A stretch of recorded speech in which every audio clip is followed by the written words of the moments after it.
Hello everyone, in today's video I'm going to show you how to turn on a consumer cellular flip phone. First, look at the power button, which is usually on the right side of the phone.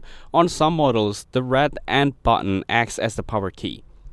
Then press and hold the power key for 2 to 5 seconds and release it only when the screen lights up or the phone vibrates. If nothing appears on the screen, check the battery level by plugging in the charger and leaving it connected for at least 10 minutes before trying again. Some consumer cellular flips models need to flip open before powering on. Watch for the startup logo, which may display Consumer Cellular, KaiOS, or the phone's brand such as Doro or Alcatel.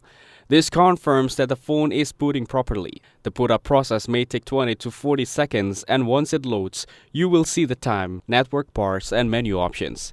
If the phone does not turn on, remove the battery if it is removable. Wait 5 to 10 seconds, reinsert it, and try again.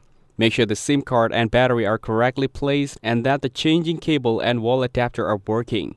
Many flip phones show a battery icon even when powered off. If you see this, the phone is getting power and you can try turning it on again after a few minutes. That's it. Thanks for watching. Don't forget to like and subscribe for more videos.